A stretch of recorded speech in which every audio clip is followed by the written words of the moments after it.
start by saying that our country is doing very well. Things are, as you can see, doing quite well. Please sit down. Before we begin, I just want to announce that I signed a proclamation a few moments ago honoring the 250th anniversary of Patrick Henry's famous speech to the Second Virginia Convention, in which he declared very well-known, very famous words, "Give me liberty or give me death." Has anyone heard the phrase? I think most of you have.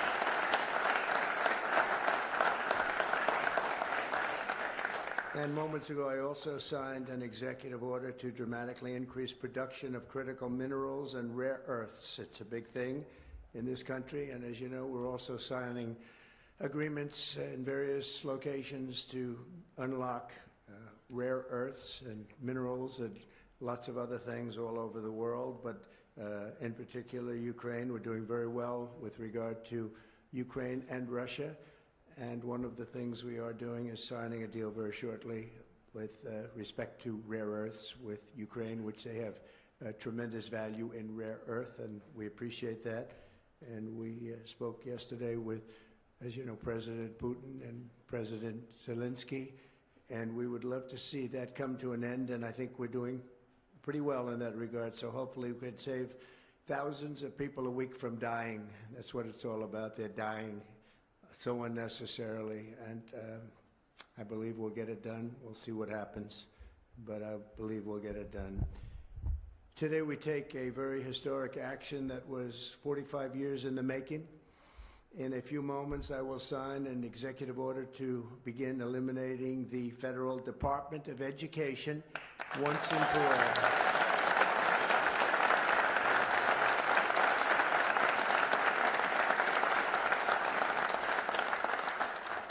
And it sounds strange, doesn't it? Department of Education, we're going to eliminate it, and everybody knows it's right. And for it, because ultimately it may come before them, but everybody knows it's right, and we have to get our children educated. We're not doing well with the world of education in this country, and we haven't for a long time. And we're pleased to be joined today by the woman who I chose because she's an extraordinary person, and hopefully she will be our last Secretary of Education, Linda McMahon. Linda, thank you. That's another interesting statement. It's an interesting opening, right? But it's true, and it's been amazing how popular this has been. I tell people that this is what I'm doing today, and they say, "Oh, it's about time." Everybody says it. Republicans and Democrats have said it. They're all saying it. Also with us are some terrific people. Governors Greg Abbott. Greg, thank you very much. Governor Ron DeSantis, thank you very much, Ron. Mike Braun, congratulations on your victory, Mike. That was a big one. Mike DeWine, thank you very much, Mike. Jeff Landry. Jeff, thank you very much. Bill Lee, thank you. Governors, all governors. Brad Little. Brad, thank you very much. Where are you, Brad? Hi, Brad. Jim Pilan, thank you very much, Jim. And Kim Reynolds. These are all people very interested in education.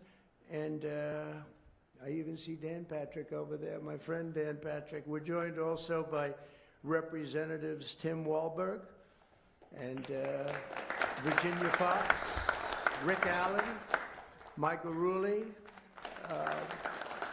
and again, Dan Patrick, thank you very much, Dan. You've been a great friend of ours.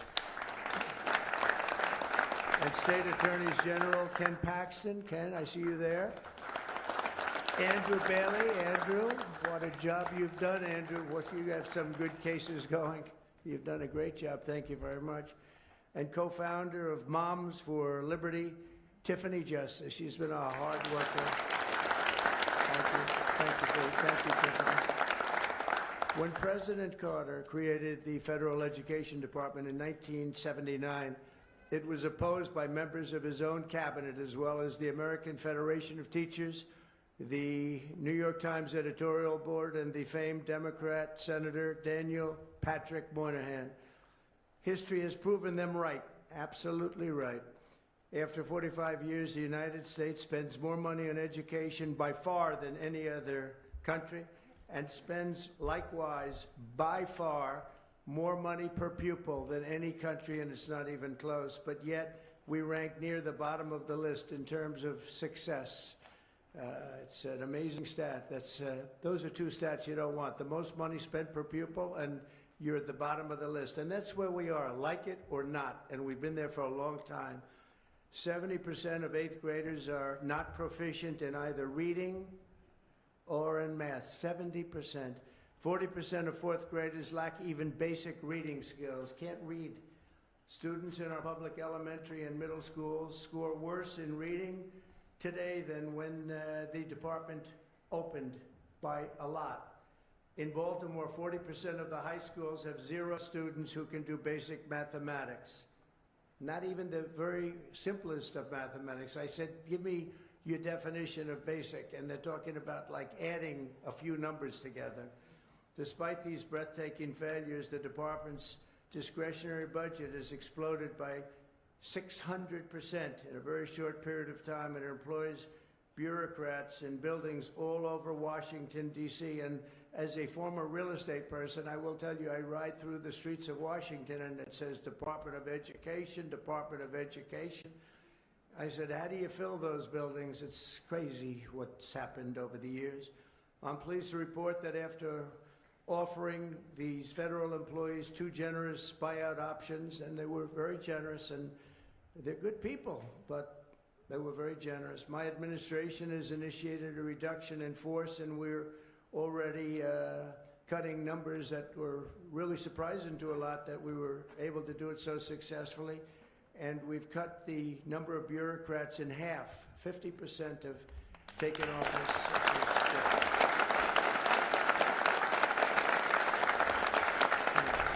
Under the action I'm taking today, a small handful of Democrats and others that we have employed for a long time, and there are some Republicans, but not too many, I have to be honest with you.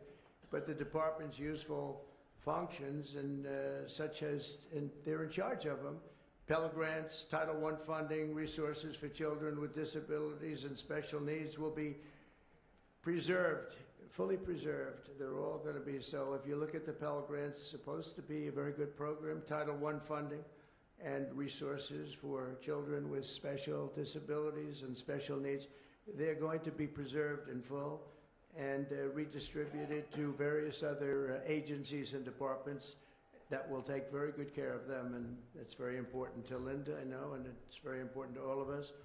But beyond these core necessities, my administration will take all lawful steps to shut down the department. We're going to shut it down, and shut it down as quickly as possible. It's doing us no good. We want to return our students to the states, where just some of the governors here are so happy about this. They want education to come back to them, to come back to the states, and they're going to do a phenomenal job. You know, if you look, Denmark, Norway, Sweden, I have to tell you, I give them a lot of credit. China's top 10. And so we can't now say that bigness is making it impossible to educate, because China is very big. But you have countries that do a very good job in education. And I really believe, like some of the governors here today, from states that run very, very well, including a big state like Texas, but states that run very well are going to have education that will be as good as Norway, Denmark, Sweden, and those top, Finland, those top countries that do so well with education. I think they'll do every bit as well. And what do you think about that, Governor? Do you agree? I think so. Ron, do you agree? I think so. That's right. I really believe that. They'll be as good as any of them. And then you'll have some laggards, and we'll work with them. And we can all tell you who the laggards will be right now, probably, but let's not get into that. But we'll work with them, and we're going to make them, they'll do a job. I think they'll do a job, and they'll go to sections of the state. For instance, New York, you'll have a Manhattan, and you'll have a Suffolk County, and you'll have Nassau County, and you have Westchester County. You'll do 4 or 5 or 6 of them. You have upstate New York, and those counties, I think, are going to do very well. And I think ultimately Manhattan should do very well. But we'll break it down into sections, and I think it'll be really, really good. And they're going to be probably the tougher ones, but I think they have a chance to do really well. But we're going to be returning education very simply back to the states where it belongs, and this is a very popular thing to do, but much more importantly, it's a common sense thing to do, and it's going to work. Absolutely, it's going to work. And I can tell you from dealing with the governors and others in the state, they want it so badly. They want to take their children back and really teach their children individually. Probably the cost will be half, and the education will be maybe many, many times better. So we look forward to this. I want to just make one little personal statement. Teachers, to me, are among the most important people in this country, and we're going to take care of our teachers. And I don't care if they're in the union or not in the union. That doesn't matter. But we're going to take care of our teachers, and I believe the states will take actually better care of them than they are taken care of right now. They'll work all sorts of systems and even merit systems. Those great teachers are going to be maybe a little bit better rewarded, or maybe that's the way it should be, but the states are going to make that decision. But we're going to love and cherish our teachers along with our children, and they're going to work with the parents, and they're going to work with everybody else, and it's going to be an amazing thing to watch, and it's really going to be something special. And Linda, you're presiding over something that's so important, and you're going to do a fantastic job, just like you have your whole life. I know your whole life I've been watching you. I've been watching you for a long time. She's had nothing but success. So it's tremendous to have you, and hopefully you won't be there too long, but we're going to find something else for you, Linda, okay? So this will conclude what we are talking about with respect to our most cherished group of people, and that's our children. We want to have our children well educated. We want them to love going to school. We have examples of it. Look at those beautiful, bright-eyed faces. They are so smart. They are so smart. And with that, I'm going to come down, and we're going to sign a very important document, and we're going to be on our way. People have wanted to do this for many, many years, for many, many decades. And I don't know, no president ever got around to doing it, but I'm getting around to doing it, so thank you very much.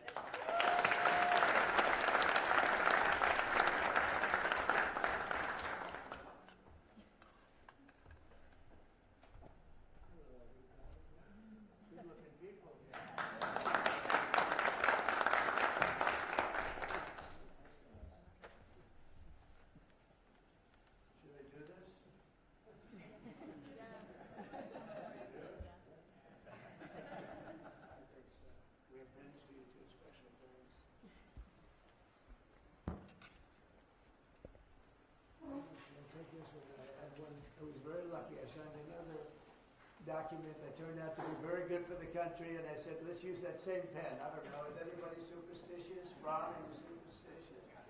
Let's use that same pen.